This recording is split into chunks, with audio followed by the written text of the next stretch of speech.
Bonjour tout le monde, on va, suite à plusieurs demandes, lancer un nouveau concept qui est les pipolades de Julien Jude. Vous voyez, c'est super intéressant, excitant, mais bon, je me suis collé.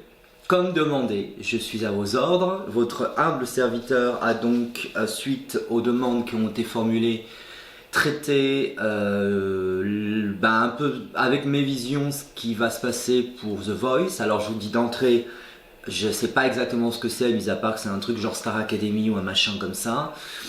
Je suis pas méga fan de ce genre de truc pour être honnête, mais peu importe, vous vouliez savoir un peu mon ressenti, alors je précise, on est juste sur un ressenti, c'est de la voyance, je ne suis pas jury, je suis pas Dieu le Père encore une fois, et j'ai essayé un peu de découper le truc en différentes options. La première sur le gagnant, évidemment je vais pas vous sortir le nom puisque déjà j'y connais que dalle, donc voilà, j'ai jamais regardé l'émission, donc on va plutôt voir si c'est une fille ou un garçon. Et ensuite, quel team parmi les 4 jurys a le plus de chances de l'emporter? Alors encore une fois, c'est juste un ressenti, on n'est pas sur un truc de dingue ou ce que vous voulez, hein. On est d'accord. Bon, j'ai essayé, j'ai fait, on verra bien. Non, je dis ça parce qu'avec les haters, comme on dit, qu'il y a partout, qui profilent ou ce que vous voulez, comme de la gangrène sur toutes les vidéos, ça devient compliqué. Très compliqué. Alors, déjà, ce qui nous intéresse et ce qui peut nous donner un ordre d'idée, c'est une fille ou un garçon. Je pense que c'est quand même un petit peu aujourd'hui ce qui compte pour vous. Dans un premier temps, moi j'ai fait 2 tirages, comme vous pourrez voir défiler ces tirages à l'écran, sur l'éventualité d'une gagnante. Le premier tirage que vous voyez, ça concerne une fille. Donc il semblerait qu'il y ait une grande hésitation pour moi, car on voit en finale une fille avec beaucoup d'énergie.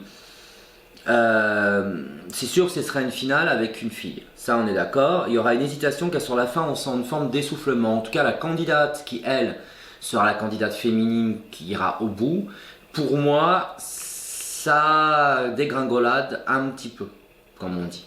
Par contre lors du tirage sur un homme gagnant, on sent une team très puissante et ça dès le départ pour moi. C'est quelque chose qui est très fort dès le démarrage, il n'y a aucun doute là-dessus. Et encore une fois, je vous dis, j'ai jamais regardé l'émission, donc vous pouvez me laisser vos commentaires si je me plante total ou si au contraire ça vous parle. On sent une team très créative avec un vrai soutien. On a vraiment le ressenti que le coach qui sera donc de cette team est quelqu'un de très motivé. Il le prend vraiment au sérieux, cette mission. Sa personnalité du candidat est plutôt quelqu'un d'isolé, plutôt introverti en apparence.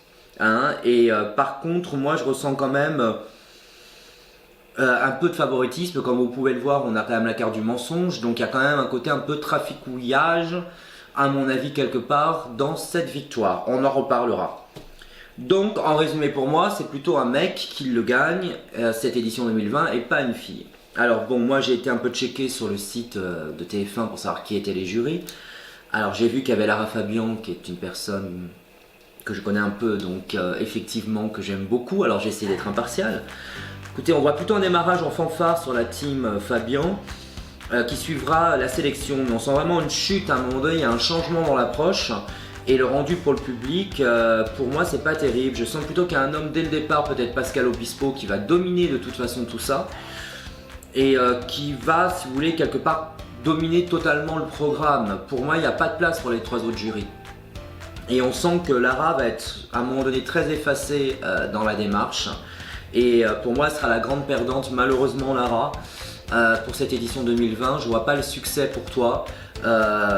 C'est pas, ça fait un peu de promo, on va dire, pour un nouvel album, pour une tournée, mais ça n'est pas un succès, malheureusement pour moi, suite à ton intervention dans The Voice. Et je pense pas que tu feras une seconde saison. C'est pas méga génial. En tout cas, pour moi, c'est pas la team Lara Fabian qui gagne. Ensuite on a Marc Lavoine.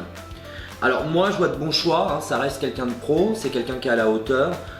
Je vois une bonne équipe en puissance vocale et en puissance de création, mais le souci pour moi il sera tenir les rênes de sa team, mais je vois pas la team gagner du tout. Donc là encore pour moi c'est pas génial. La team Amel Bent, c'est un démarrage pas terrible, on sent qu'elle-même n'est pas très solide, enfin il y a un peu d'immaturité, quelque chose qui me plaît pas. L'équipe non plus, ses choix sont pas au top. Beaucoup d'immaturité, on a le battleur qui ressort comme vous pouvez le voir dans le tirage, autant chez Amel que dans le choix de sa team, et pour moi ça me parle pas. Ça manque de professionnalisme, au final tout ça, ça s'accumule et on a une cata. La Maison Dieu, comme vous avez pu le voir dans le tirage, qui ressort et qui est loin d'être vraiment au top. Et enfin, la team Pascal Obispo. Alors là, moi j'ai un super professionnel, en fonction du tirage que j'ai pu faire, vous pouvez voir. Je sens qu'il sait faire les bons choix, c'est quelqu'un qui est clair, il y a une réussite totale, on a la carte du monde qui apparaît. Pour moi, le public suivra et on aura un vrai triomphe avec la force, comme vous voyez, et le triomphe dans le tirage du Tarot de Marseille. Et pour moi, c'est la team qui sera gagnante. Voilà ce que je peux vous dire d'une émission que je ne connais pas à titre personnel. J'ai un garçon qui gagne et Obispo qui devrait l'emporter dans son équipe. Alors je vous laisse libre de me laisser bien sûr tout commentaire en bas. N'hésitez pas.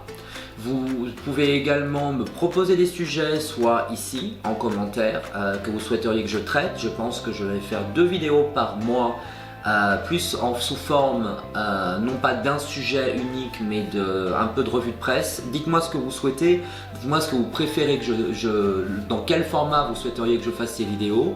Et puis vous pouvez aussi me laisser des petits messages sur mon site www.pure-medium.com. Je vous dis à très vite et bonne chance en tout cas et aux futurs gagnants ou futures gagnantes, parce que peut-être que je me trompe, et à la team gagnante de The Voice. Je vous dis à très bientôt.